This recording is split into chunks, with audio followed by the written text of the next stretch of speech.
Bergabung kembali teman-teman. Kita akan membahas bangun ruang sisi datar. Yang kita bahas pada pertemuan ini yaitu bangun ruang sisi datar balok atau prisma dengan alas segi 4 yang sering dibuat prisma segi 4.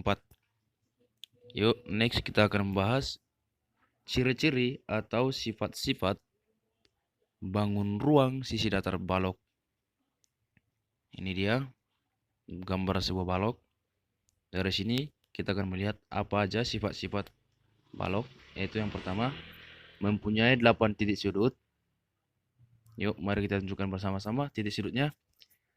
1, 2, 3, 4, 5, 6, 7, dan 8. Nah, selanjutnya kita beri nama A, B, C, D, E, F, G, dan H. Nah, itu disebut titik sudut. Oke, yang kedua mempunyai 12 rusuk. Yang mana aja? Mari kita tunjukkan bersama-sama. Yaitu rusuk AB, BC, CD, DA, EF, FG, GH, HE, EA, FB, GC, dan HD. Itu tadi disebut sebagai rusuk. Oke. Yang ketiga, sifat yang ketiga mempunyai 6 bidang sisi dan bidang sisi yang berhadapan memiliki luas yang sama. Mana aja bidang-bidang itu? Yuk, perhatikan. Kita tunjukkan bersama-sama. A, B, E, F sebidang dengan D, C, G, H. Nah, satu pasang. Lalu yang kedua, bidang F, B, C, G dan A, D, E, H itu juga satu pasang. Lalu pasangan berikutnya, A, B, C, D sepasang dengan E, F, G, H.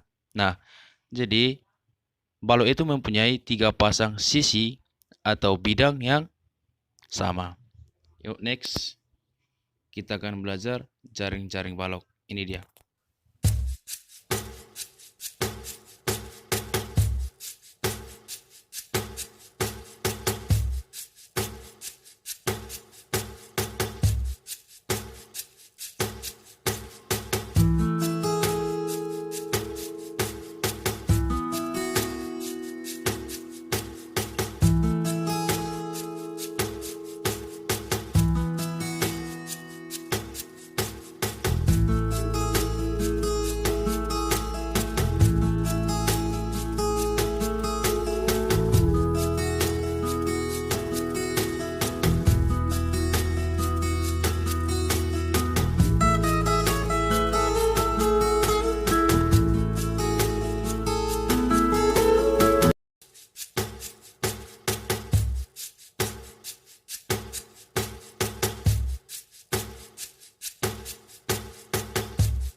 Kubus merupakan bangun ruang 3 dimensi. Kubus memiliki 6 bidang sisi berbentuk bujur sangkar, yaitu ABCD, EFGH, ABFE, BCGF, CDHG, ADHE. Kubus memiliki 8 titik sudut, yaitu A, B, C, D, E, F, G, H. Kubus memiliki 12 rusuk yang sama panjangnya, yaitu AB, CD, EF, GH, AE, BF, CG, DH, AD, BC, EH, FG. Memiliki sudut yang semuanya siku-siku. Memiliki 4 diagonal ruang, yaitu AG, BH, CE, DF. Dan memiliki 12 diagonal bidang, yaitu AC, BD, EG, FH, DE, AH, CF, BG, AF, BE, DG, CH. Nah, teman-teman, itu adalah ciri-ciri kubus. Sampai jumpa.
Mari kita lihat bentuknya. Nah, ini kita gambarkan di sini.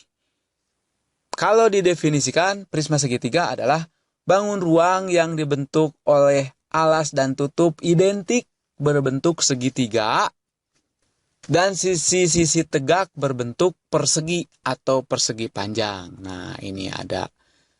Dan di sini kita fokus kepada prisma segitiga. Kalau yang lain, misalkan prisma segi 4, dasarnya berupa segi 4 nanti jadi balok. Kemudian ada prisma segi 5 dan yang lain-lain. Kita tidak bahas, fokus kepada prisma segitiga saja. Nah, ciri pertama adalah memiliki 5 sisi. Sisi depan, sisi pinggir satunya lagi, sudah tuh ada 3 sisi yang tegak. Kemudian sisi tutupnya, sisi atas, dan sisi dasar bawahnya. Jadi ada 5 sisi. Ingat-ingat, prisma segitiga memiliki 5 sisi seperti dianimasikan dalam video ini. Kemudian memiliki 6 titik sudut. Lihat di bawah ada 3 titik sudut dan di atas pada tutupnya ada 3 titik sudut juga. Kemudian memiliki 9 rusuk. Di bawah ada 3, yang tegak ada 3 rusuk, kemudian tutupnya ada 3 rusuk. Jadi totalnya ada 9 rusuk. Bagaimana dengan volumenya? Sama rumusnya secara umum, yaitu luas alas kali tinggi. Nah, sekarang alasnya berbentuk segitiga dan luas alas sebuah segitiga ini adalah A kali T dibagi 2. Ya. Nah, T-nya ingat bahwa di sini adalah T segitiga, alas atau tutup. Baru T yang satunya lagi, T2 di sini ditulis adalah tinggi dari prisma segitiga kita. Nah, kalau luas permukaan ini rumusnya menjadi lebih sulit. Oleh karena itu, saya tidak jelaskan di sini. Untuk pengetahuan saja bahwa 2 kali luas alas ditambah keliling alas kali tinggi. Ya, jadi yang paling penting untuk selalu diingat adalah volumenya. Inilah cara Skaci menjelaskan. Pastinya paling mudah. Kebanyakan siswa. Baik, simak baik-baik video ini, insya Allah akan bermanfaat untuk Anda. Oke, yang pertama, sebelum kita memahami tentang luas permukaan atau volume lebih jauh, maka yang perlu kita pahami dulu adalah unsur-unsur limas. Ya, kita harus kenalan dulu dengan yang dinamakan dengan unsur-unsur limas itu apa saja. Oke, ini saya berikan contoh. Ini adalah limas segi 4. Saya keluarkan limas segi 4 karena biasanya ini yang paling familiar, paling sering kali muncul di soal-soal ujian. Baik, saya mulai dari sisi tegak ya. Sisi tegak limas itu adalah ya sisi yang berbentuk segitiga, pasti ya. Jadi sisi tegak limas itu pasti berupa segitiga, yaitu ini sisi tegaknya. Nah, sisi tegak tapi yang memang miring ya, sisi tegak tapi miring. Nah, itu sisi tegak pasti berbentuk segitiga. Sedangkan berikutnya sisi alas. Sisi alas adalah sisi yang di bawah ini ya. Ini sisi alas. Kalau sisi alas tergantung ininya, bisa segi 4, segi 3, segi 5, segi 6, segi 7 dan sebagainya. Itu sisi alas. Tapi kalau sisi tegak itu pasti berbentuk segitiga. Itu untuk limas ya. Baik itu untuk sisi tegak dan sisi alas. Berikutnya kita harus paham juga apa sih yang dinamakan dengan rusuk tegak. Rusuk tegak itu ya ini TB, TC, TD, TA, ini namanya rusuk tegak. Jadi ada rusuk tegak, ada sisi alas, ada sisi tegak. Ya, kalau sisi tegak berupa segitiga, kalau rusuk tegak yaitu ini ya ruas garis yang menghubungkan dari puncak ke titik sudut yang di bawah. Oke, berikutnya ini yang sangat krusial, yaitu ada tinggi limas dan tinggi sisi tegak. Nah, seringkali ini saya jumpai banyak siswa yang seringkali keliru ya, salah menempatkan mana yang tinggi limas, mana yang tinggi sisi tegak. Saya mulai dari yang tinggi limas. Tinggi limas itu adalah jarak terdekat dari titik puncak dengan alas. Titik puncak itu T ya. Nah, jarak terdekatnya berarti kita hubungkan dari T ini ke alas. Yang mana? Oke. Nah, ini adalah tinggi limas, tegak lurus. Selalu tegak lurus karena yang terpendek. Karena jarak terdekat itu pasti tegak lurus. Nah, kalau tinggi sisi tegak bagaimana? Ya, kita kembali lagi, sisi tegak itu kan segitiga, berarti ya tinggi segitiga. Yang mana? Ya ini. Nah, yang biru ini adalah tinggi sisi tegak, ya kan? Yang biru tinggi sisi tegak, yang merah ini tinggi limas. Sama-sama namanya tinggi tapi berbeda. Tentu pasti ini akan berpengaruh pada pengerjaan di soal-soal berikutnya. Baik, itu untuk unsur-unsur limas. Berikutnya kita akan beralih ke luas permukaan limas. Oke, luas permukaan limas. Luas permukaan itu berarti luas kulitnya, luas di luarnya. Contoh ya, saya kasih contoh kayak gini. Ini ada limas segi 4 dengan alasnya berupa persegi. Kemudian panjang rusuk alasnya sudah diketahui 10 kemudian 12 ini adalah tinggi limas, 13 ini tinggi sisi tegak. Nah, kalau kita ingin menentukan luas permukaan limas ini, berarti kita harus menjumlahkan semua sisi-sisinya, termasuk sisi alas. Sisi alas ditambah luas sisi tegak, ya kan? Ditambah luas sisi tegak, semuanya ada 4 ini, yaitu adalah luas permukaan limas. Oke, bisa kita tuliskan kayak gini. Jadi luas permukaan limas itu adalah luas alas ditambah dengan seluruh luas sisi tegak. Luas sisi tegaknya ada berapa? Ada 4, ya kan? Untuk 5 segi 4 ini luas sisi tegaknya ada 4. Sisi tegaknya ada 4. Nah, berikutnya kita tulis luas alas itu kan 10x10. Kenapa kok 10x10 ya? Karena ini persegi. Persegi ya 10x10. Jadi ini bukan jajar genjang, ini ada keterangan persegi. Berikutnya, nah ini kenapa kok ada 4 kali? Nah, ini kenapa kok ada 4 kali luas segitiga? Karena kebetulan karena alasnya berupa persegi, maka segitiga 4 ini pasti sama, pasti identik, pasti kembar. Jadi kita hanya mencari luas salah satu saja, kemudian kita kalikan dengan 4. Nah, itu. Kalau misalkan alasnya berupa persegi panjang, tentu ini tidak 4, tapi kita hitung satu persatu. Nah, itu ya. Tapi biasanya yang sering keluar itu limas alasnya berupa persegi. Oke, kita hitung sebagai 10, 100. Ini luas segitiga ya, 4 kali ini. Luas segitiga harusnya setengah kali alas kali tinggi. Alasnya 10, tingginya 13. Oke, mungkin ada di antara Anda yang bertanya, "Lah ini kok 10 kok nggak 5?" Nah, ini kok gunakan 13. Jadi, ini segitiga TBC ini kalau saya pindahkan itu kayak gini. TBC kemudian tingginya ini, alasnya kan 10, tingginya kan 13. Nah, luas segitiga kan setengah kali A kali T, setengah kali alas kali tinggi segitiga maksudnya. Berarti setengah kali 10 kali 13 seperti yang ada di sini. Setengah kali alas kali tinggi. Ini kalau kita hitung 4 kali setengah kan 2 kali 10 20 kali 13. Nah, ini 260 tambah 100 ya. Nah, ya 360 cm pangkat 2 karena luas permukaan maka satuannya adalah cm persegi ya. Itu untuk luas permukaan. Nah, berikutnya kita beralih ke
volume limas itu adalah sepertiga dari volume prisma, dengan catatan tinggi limas sama dengan tinggi prisma, alas prisma sama dengan alas limas, maka berlaku hubungan volume limas sama dengan sepertiga kali volume prisma.